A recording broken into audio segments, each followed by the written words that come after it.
If you would take out your message outline for today, we've been doing a series on the character of God, and today we look at the omniscience of God. Omniscience comes from a Greek word, compound word, omni, meaning all, and science or science, meaning knowledge, all knowledge. And generally, I think that when we think of the word omniscience, and we think of, well, God knows everything. And, well, he certainly does, but that's sort of, I think that kind of understates it. Because the idea of omniscience is not just that God knows everything, but he knows everything that's true. He knows everything about himself. And he wants us to know as much as he's willing to reveal to us about himself. He knows what is true about life. He knows what's true about human nature. He knows what's true about you and me. He knows what's going on inside of us. This omniscience is not just some big theoretical thing, but it's very personal, to help us live life in light of the realities of life, and not just the life we want to live, or we hope it'll live, or we think this world ought to be. And all of those are tangents that take us in wrong directions.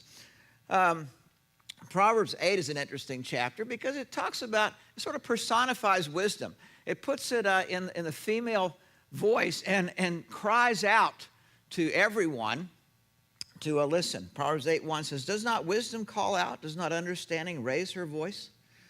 On the heights, along the way, where the paths meet, she takes her stand.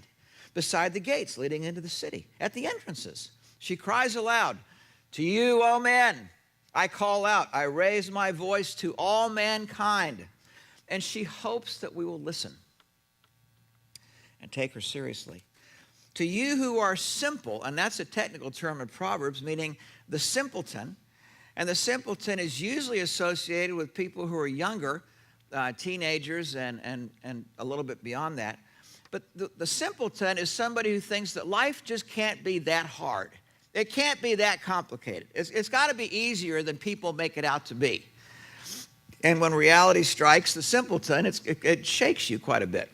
So here, she's calling out to a particular kind of person that we tend to be, to the simpleton. She says, "I have news for you about life and about yourself." To the simple, she says, "Gain prudence." Prudence. You who are foolish, another technical term in Proverbs, which means being foolish about God or foolish about ourselves or about relationships or human nature, about how life is supposed to work. We are all, the scriptures tell us, foolish by nature. And when she calls, "You who are foolish, gain understanding." Do not just assume that the antenna with which you see the world and you think about the world is correct. That is a mistake. Verse 6, "Listen, for I have worthy things to say. I open my lips to speak what is right. All the words of my mouth are just. None of them is crooked or perverse. To the discerning, all of them are right. They are faultless to those who have knowledge." As we listen to wisdom, our hearts are slowly aligned with reality. The reality of who God is, the reality of life, the reality with what we have to deal with in changing us, our human nature, and in relationships. "Choose my instruction instead of silver, knowledge rather than choice gold. For wisdom is more precious than rubies, and nothing you desire can compare with her." Now, as we heard, the fear of the Lord is the beginning of knowledge. Fools despise wisdom and instruction. What Solomon says here is you're going to pursue the path of wisdom. You're not going to get very far down that path until you deal with God seriously and let God deal with you seriously.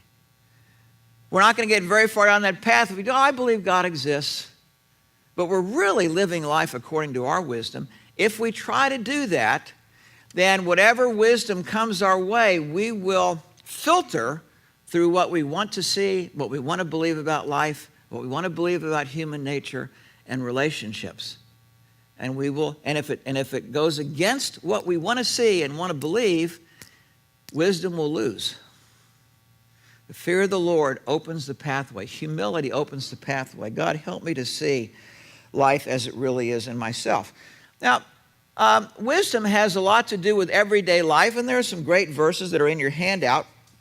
From Colossians 3, let the peace of Christ rule in your hearts, since as members of one body you were called to peace, and be thankful. Let the word of Christ dwell in you richly. Teach and admonish one another with all wisdom. Sing psalms and hymns and spiritual songs with thankfulness in your hearts to God. Whatever you do, whether in word or deed, do it all in the name of the Lord Jesus, giving thanks to God the Father through him. Those verses have quite a bit to say about my approach to life and my response to life as it is. In James 3, James writes, who is wise and understanding among you? By his good life, let him show his works in the meekness of wisdom. This wisdom is not such as comes down from above, but is earthly, unspiritual, devilish. He's talking about human wisdom in the context here. For where jealousy and selfish ambition exist, there will be disorder and every vile practice. Just going by what I think is wise is eventually going to lead me into foolishness, or what we in our culture call drama with myself or people. Verse 17, but the wisdom from above is first pure, peaceable, gentle, open to reason, full of mercy and good fruits, without uncertainty or insincerity. And the harvest of righteousness is sown in peace by those who make peace. Psalm 119, 9 and 11 says, how can a young man keep his way pure? How can I stay on the road that I'm supposed to stay when I'm tempted to drift? How can a young man keep his way pure? By guarding it according to your word. I've laid up your word in my heart that I might not sin against you. Going off of the path, chasing falsehoods or lies, or letting temptation have its way with me. Ephesians 5, 15 to 18 says, look carefully then how you walk.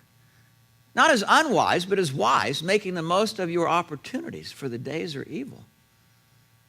Do not be filled with wine, for that is debauchery, but be filled with the Holy Spirit.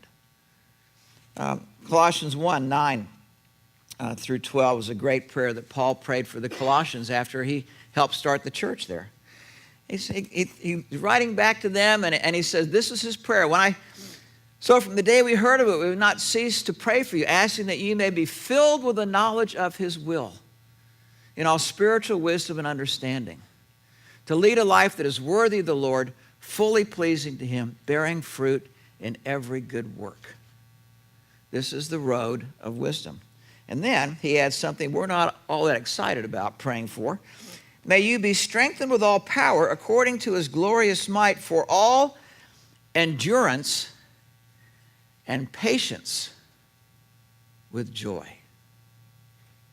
He is describing the road ahead, not the life that we want it to be necessarily, with hardship and difficulty. But when we are on that road, we are not surprised by hardship and difficulty, and we rejoice. James 1:2, consider it pure joy, my brothers, when you meet various trials, for you know that the testing of your faith produces steadfastness or perseverance. And let perseverance have its full effect, that you may be perfect and complete, lacking in nothing. The word perfect there means mature. Now, oftentimes, and then verse 5, if any of you lacks wisdom, he should ask God, who gives generously to all men without finding fault, and it will be given to him. When difficulties happen, the first question we tend to ask is the question, why? And we're going to look at that the rest of our time this morning. Generally speaking, God does not answer our why question to the extent we want him to ask. He does give us generic answers, and we're just not all that happy with generic answers. For example, the verses we just read are two very profound reasons why we go through difficulties. That God is working on our spiritual maturity and personal maturity and relational maturity, and he's working to build perseverance in us, to shine the light of Christ in our life and reflect it out to other people. However, when we hear those two things as Christians, we just sort of go, but I'm pretty mature, and I'm pretty persevering. Surely there's got to be something else. And it seems to me that if God points his light on these two things as the closest thing to why I know of, perhaps our natural reaction is to understate or undervalue one or both of these things that he's trying to do in my life. Do I understand all that happens to me fully? Of course not, especially when you go through difficulty. I'm reminded of a time years ago when Mindy and I lived in Texas, and I was on church staff at a church we helped start that just had its 40th anniversary, which is really cool. We were back there last weekend for that. And there were 4 guys. I was leading this trip to Chicago, and we were downtown in the main part of downtown, and the L trains, the elevated trains were there, and we were going to go north out of downtown. I'd never been on the elevated trains, but I saw a black and white map of the trains, and I was elated to see that there was a line that went north. And so we were in the circle where it says loop elevated. We were in that circle, and the 4 of us were standing in the station. And when the next train came in, people got off, and we got on, and we headed north, at least where it says loop elevated, about the middle of the thing. And then we took a left-hand turn, and then we took another left turn like we were NASCAR drivers, and we started heading south, and we ended up going what looked, where you see the green line there, we ended up going south. I'm thinking, what happened? Now, I looked at the map, but what I looked at was a black and white map, and I did not read the letters on there. I just thought, good, a train goes north. We got on the train, boom. It was only later that I saw a color schematic and actually read the map, which helped, realized that we had gotten on the green train going south instead of the red train going north. So we finally got on the right train going north. But I think that oftentimes in our lives when trouble hits, what we're looking for is that schematic, the schematic of our life. Where are the stops? Which way is this train going? Am I on the right train? God, do you have me on the right train? Maybe I got on the wrong train. And it can be very confusing at those kinds of times. There are times in our life where we look at our life and we go, I have no idea, God, what you're up to. This is very perplexing. It's very confusing. Why are we going through this? The book of Psalms is filled with examples of this. You look at the providence of God, which we believe in, that God is ruling his world, but sometimes it seems like there's scant evidence of it going like you think it ought to be ruled. And this is what Solomon comes to in the book of Ecclesiastes. The book of Ecclesiastes, which we'll spend the rest of our time doing by way of overview, talks about the realities of life. And Solomon kept trying to figure out the whys of life, and what God was trying to do through this autobiographical book was to keep pointing him back to the whats. What am I supposed to do? How do I do that? Stay on the road. So in your handout on the 3rd page, Facing the Realities of Life, there are 3 phrases that keep popping up in the book of Ecclesiastes. The first one is life under the sun. And what he's describing the reality of life as it is, not the life that will be in heaven. This is a great contrast, that world to this world. And not the world that we want it to be. And life under the sun, not the world that we think ought to be. He's describing what we would call a more realistic view and not an idealistic view or a naive view of life. The second is the phrase meaningless, meaningless, all is meaningless, or older translations, vanity, vanity, all is vanity, which means empty, emptiness, emptiness, emptiness. He comes up again and again when he thinks about life. And the third phrase that keeps coming up is a chasing after the wind. And here he's describing meaningless with an image. The wind blows, and you've got a paper that you worked on in grad school, and the wind is going about 50 miles an hour across campus. You printed out your paper to turn in to the prof that day, and it falls out of your notebook, and there go those pages. You can chase the wind as much as you want to, but you're going to have to go back sometime and reprint that paper. He's describing something of life as it is here if we put God outside of the equation, Or even if we have God inside the equation, if God is not at the top of our totem pole, what we value and treasure most, if we seek to make life meaningful apart in any other way, with any other person or event or activity above Him, then the inevitable result, Solomon tells us, is meaningless, meaningless, all is meaningless. Now, if you need any kind of reminder of this, and if our Western civilization needs any reminder of this, think about what's happened to the suicide rate in our country.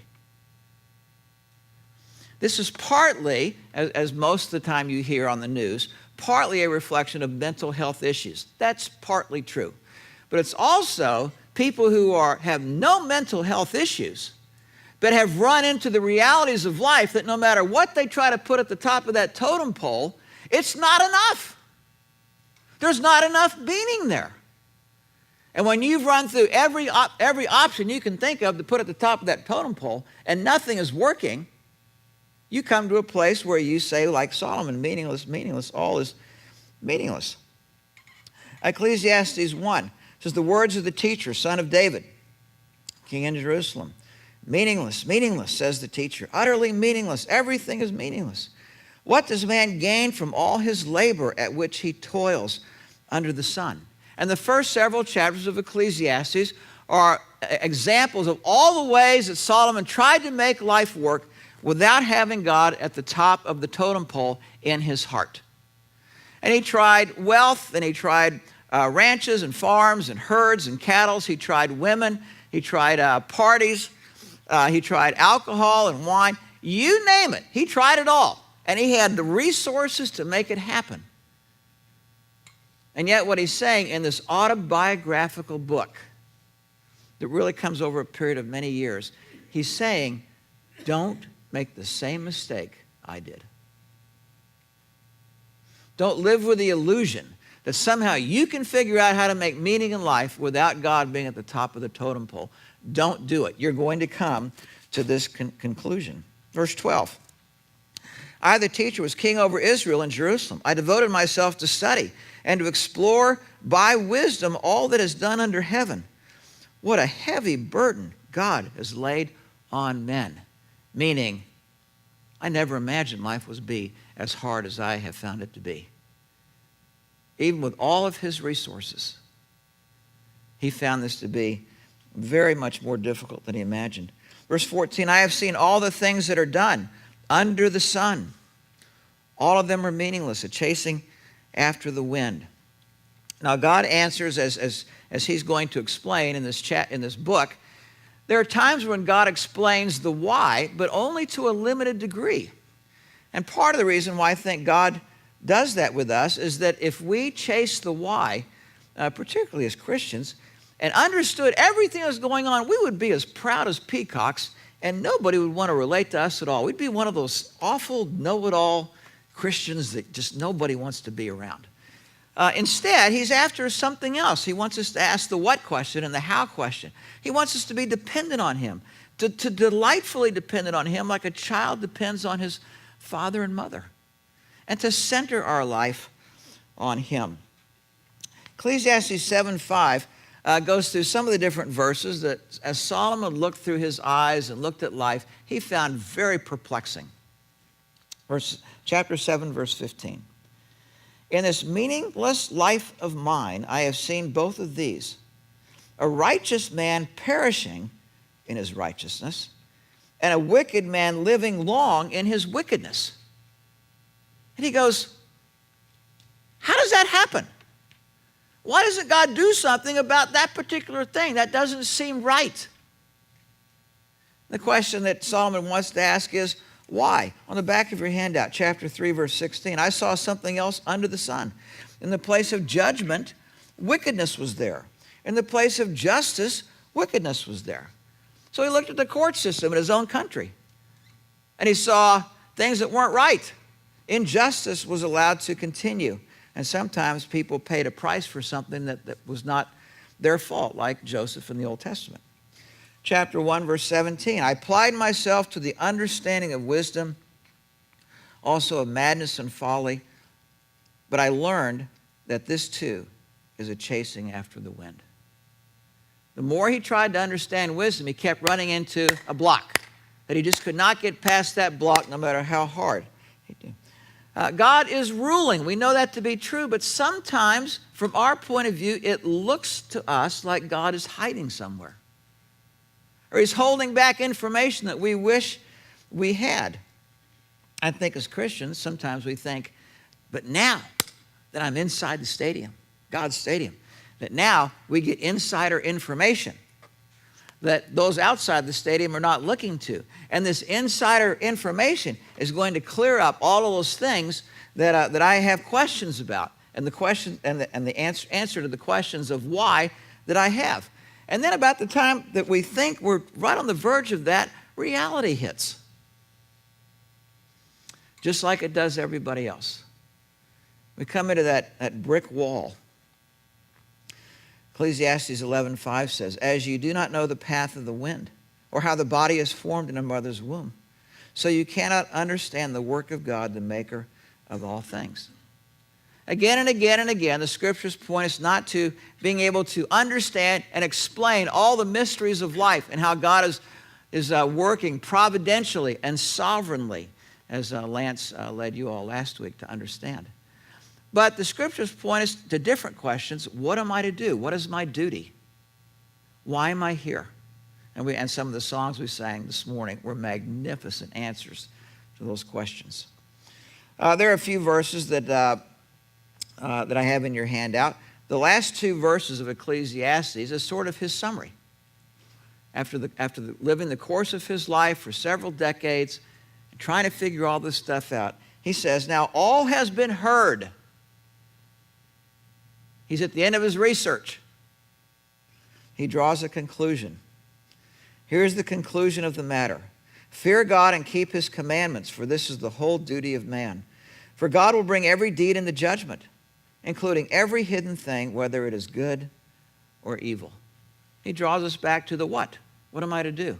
I'm to look at the commands God gives us, what he expects me to do, and to fulfill my duty, and focus on that, and to trust him as I'm doing that. Chapter 5, verse 1, guard your steps when you go to the house of God. Go near to listen rather than to offer the sacrifice of fools. You come to worship. He says, don't just go through the motions, but humble yourself. Take God seriously. Question your own ability to understand all of life. Submit yourself to God. Depend on him. Go near to listen rather than to offer the sacrifice of fools who do not know that they do wrong. We're blind to our sin. As a dream comes where there are many cares, so the speech of a fool where there are many words. Much dreaming and many words are meaningless. Therefore, stand in awe of God.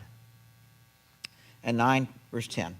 Whatever your hand finds to do, do it with all your might, for in the grave where you are going, there is neither working nor planning nor knowledge nor wisdom. There's the road. Get busy. Put your hand to it. Get after it. Now what about that why question? Oh, the why question, the Bible answers. It does give us answers, but again, it doesn't give us the answers that we really want. We want rational answers. We want bullet points. But again and again and again, the Old Testament tells us three important words. Remember, trust, and rejoice. Remember, trust, and rejoice. And at different places in the Old Testament, the New Testament, it tells us to remember that God is creator. Remember the wonder of creation. When you look at the wonder of creation, the beauty, power of this world, we are to remember, to trust, and to rejoice. When we remember Abraham's the promise that God gave him, that he would have not just the promised land, but that there would be a son, and through his descendants would come, a mighty nation that would one day lead to the potential salvation for everyone in the world. Again and again and again, we're reminded, remember what God said to Abraham, his promises, and trust him and rejoice. Remember when God's people were in Egypt, 400 years in slavery, and God took Moses and Aaron and put them, and through the course of 10 plagues, God released those people with no weapons from the most mighty nation in the world. Remember that God and trust him and rejoice. Remember when God parted the Red Sea and 2 million people walked across dry land. And remember when the Egyptian army went down after that and God closed the walls of the Red Sea and destroyed the Egyptian army. Remember and trust that God and rejoice. And remember when somebody came from heaven and lived a perfect life and was nailed to a cross because he loves you and me. Remember that God and trust that love and rejoice. And remember 3 days later when there was an empty tomb. Remember that and trust the one who raises from the dead and rejoice in him. About 300 years ago, there was a famous Puritan named Richard Baxter, just a pastor of a small church, but he was a prolific writer. He wrote many hymns, and I want to read you just one little excerpt from a hymn called Ye Holy Angels Bright. Ye saints who toil below, adore your heavenly King. And onward as you go, some joyful anthem sing, rejoice. Take what he gives and praise him still through good and ill, whoever lives. Let's pray together.